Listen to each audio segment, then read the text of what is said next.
Je vais vous parler aujourd'hui d'une technique de nettoyage remarquable qui consiste tout simplement à utiliser du gros sel.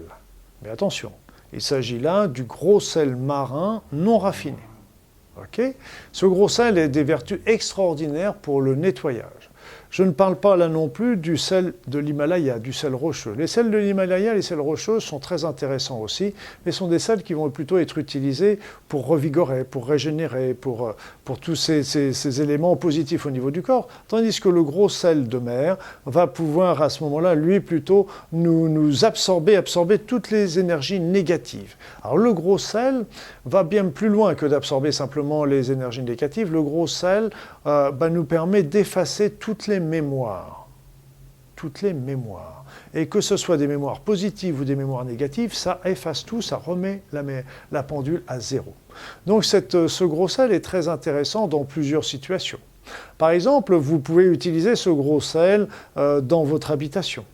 Moi, je vous conseille à ce moment-là d'utiliser des saladiers transparents et où vous mettez 1 kilo ou 2 de gros sel au centre de votre maison, dans votre living. Vous pouvez en mettre aussi des plus petits ramequins un petit peu à droite, à gauche dans votre maison, ok.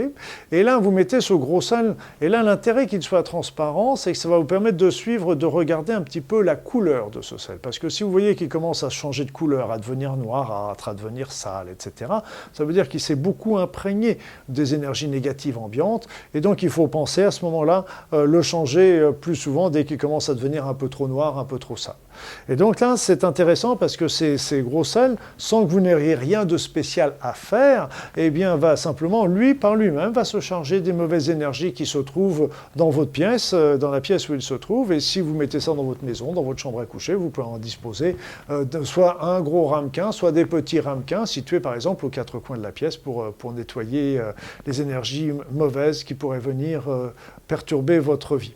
Et là, il y avait une petite chose aussi que m'avaient dit les magnétiseurs de Normandie, parce que moi j'étais en Normandie et je soignais beaucoup de gens qui faisaient du magnétisme. Et c'est vrai qu'on échangeait beaucoup au cours des consultations. Et je me rappelle, ces gens, il y en avait un qui m'avait dit, vous prenez là encore un ramequin, vous voyez, avec des bords arrondis, vous mettez 1 kilo de gros sel, vous mettez de l'eau à ras-bord de ce gros sel et vous laissez ça dans la maison. Et là, si vous avez eu des actions négatives qui ont été faites contre les gens qui habitent dans cette maison ou contre la maison, eh bien vous allez voir, on voyait le gros sel qui remontait de chaque côté, qui grimpait les parois du saladier et débordait de chaque côté. Très impressionnant. Alors le gros sel a aussi d'autres vertus. La vertu, c'est que quand vous êtes vraiment pollué par des tas d'énergie que vous avez pu attraper dans un lieu avec certaines personnes ou avec certains soins que vous avez fait au niveau énergétique, eh bien tout simplement, il suffit que vous fassiez un bain. Avec un bain complet, avec 3-4 poignées de gros sel. Ne lésinez pas sur la quantité. Vous pouvez aussi rajouter un petit peu de fleur de sel dessus, parce que ça va agir sur les niveaux un petit peu plus élevés. Si vous n'avez pas de baignoire chez vous, qu'à cela ne tienne, vous pouvez faire très bien un bain de pied avec du gros sel. Là encore, un bon bain de pied avec du gros sel. Vous mettez 2-3 poignées de gros sel dedans, et ça, ce gros sel, vous restez les pieds dedans, ou dans votre baignoire, vous y restez, au moins pendant une bonne dizaine de minutes, voire davantage. Et là, ça va nettoyer toutes les mauvaises énergies qui sont en vous.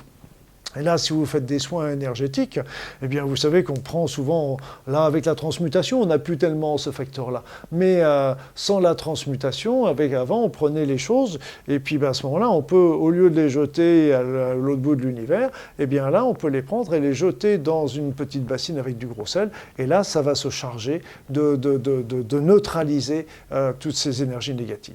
C'est pour ça qu'il est très important, par exemple, dans un bain, il est toujours plus profitable d'aller dans la mer que dans une piscine. Alors une piscine, évidemment, la piscine va se charger des informations de toutes les personnes qui se sont baignées dedans. Donc, vous voyez un petit peu le problème, sauf que, Dieu merci, beaucoup de piscines sont nettoyées avec des filtres, avec du sel, donc à ce moment-là, ça neutralise à ce moment-là les informations qui sont dedans au fur et à mesure. Donc le gros sel est vraiment une technique très, très ubiquitaire. Et je me rappelle d'ailleurs, quand j'avais été en Égypte, j'ai eu la chance d'aller plusieurs fois en Égypte parce que c'est un pays qui m'attire toujours de par son passé. Et là, l'Égypte, Je me rappelle dans le temple de Dendera, quand vous rentrez dans le temple de Dendera, sur la gauche, il y a l'explication de la construction de ce temple. Et le jour où il y a eu la consécration du temple de Dendera, les prêtres, c'était indiqué sur ces gravures, sur ces hiéroglyphes, eh bien les prêtres avaient pris un sac de gros sel, et ce sac de gros sel, ils étaient partis entourer tout le temple de gros sel pour empêcher que les mauvaises énergies entrent dans ce temple.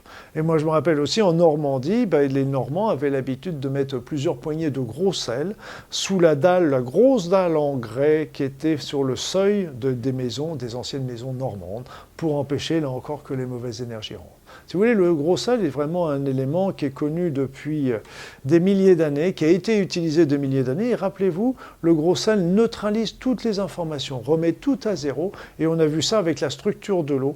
La structure de l'eau, l'eau salée permet de remettre la structure, qu'elle étaient bonnes ou qu'elle était mauvaise, ça le remet tout à zéro. Voilà, donc n'hésitez pas à utiliser ce sel. Alors on me demande toujours, oui, mais si je mets ça dans ma maison, tous les combien je dois changer? Déjà, vous avez la notion par rapport à la couleur. Donc si vous voyez qu'il commence à noircir, à devenir sale, à devenir se charger d'eau, etc., il faut le changer. Il vaut mieux le changer une fois de trop qu'une fois pas assez. En moyenne, je dirais, quand dans une maison où il n'y a pas spécialement des passages, à ce moment-là, vous pouvez le changer une fois tous les mois ou tous les 2 mois. Si vraiment il y a beaucoup de monde dans la maison, il y a beaucoup de passages, etc., il ne faut pas hésiter à le renouveler, à faire ce changement plus fréquent. Dans un cabinet, dans un magasin, etc., il ne faut pas hésiter à le changer une fois par semaine, par contre. Et quand vous jetez ce sel, évidemment, vous n'allez pas le jeter dans la nature, parce que le sel n'est pas bon pour la nature. Par contre, n'hésitez pas à le jeter dans les WC.